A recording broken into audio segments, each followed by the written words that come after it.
So this is the bottle sterilizer, and this was gifted to me by Brand to tell you about the details. So this thing is great, super versatile. I love it because it not only cleans bottles, but you can also clean pump parts. And if you're using bottles, you know that pump parts actually probably the more painful thing to clean. So let's take a look and see how it works. There's a standard plug to plug that into any outlet, and there's a couple different configurations. So first thing to note is this is the vent that you never want to submerge in water. This is where you put the water, and you only do a max of 90 milliliters, which I didn't have a measuring thing for that, but they do have a line here that says max, which you probably can't see in the video, but I just make sure that I never fill it above that line. And then the other thing is you want to make sure to use distilled water because that will help prevent lime scale buildup, which will happen inevitably, but it also comes with a citric acid packet so that you can clean this when it does have some buildup. So let's do the big capacity one. And like I said, I'm going to throw in some pump parts. It can take 5 bottles. And I found if you're doing pump parts, it can do 1 set of pump parts and a bottle. Go like that.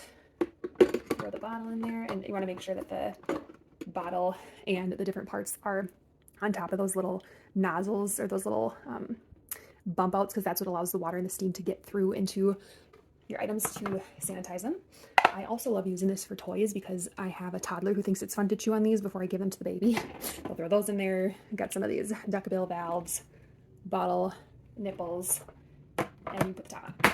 I also love that it's super compact. It's about the size of our coffee maker, which you can see over there, so it easily fits on our counter. All right, a couple different settings. So you can choose just to sterilize, just to dry, sterilize and dry, or sterilize and dry. That's a longer setting, so a 60-minute and an 80-minute. And all you do is you turn it on, and then you're gonna push this button to select which one. So we're gonna do the 60-minute, and it blinks a little bit, and then you can hear it turn on. And I would say it's relatively quiet. We typically do this after the bottles have been washed, before we go to bed, to make sure they're ready for the next day.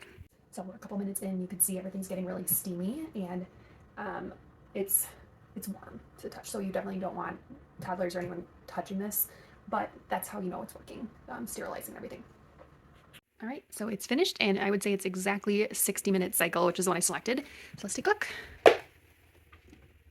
Everything is very dry, which is wonderful.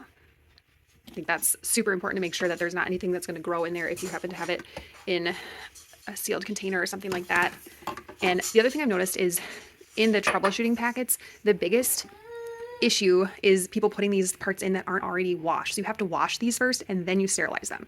So if you're looking for a compact sterilizer that works for pump parts, toys, and bottles, I would recommend giving this one a try.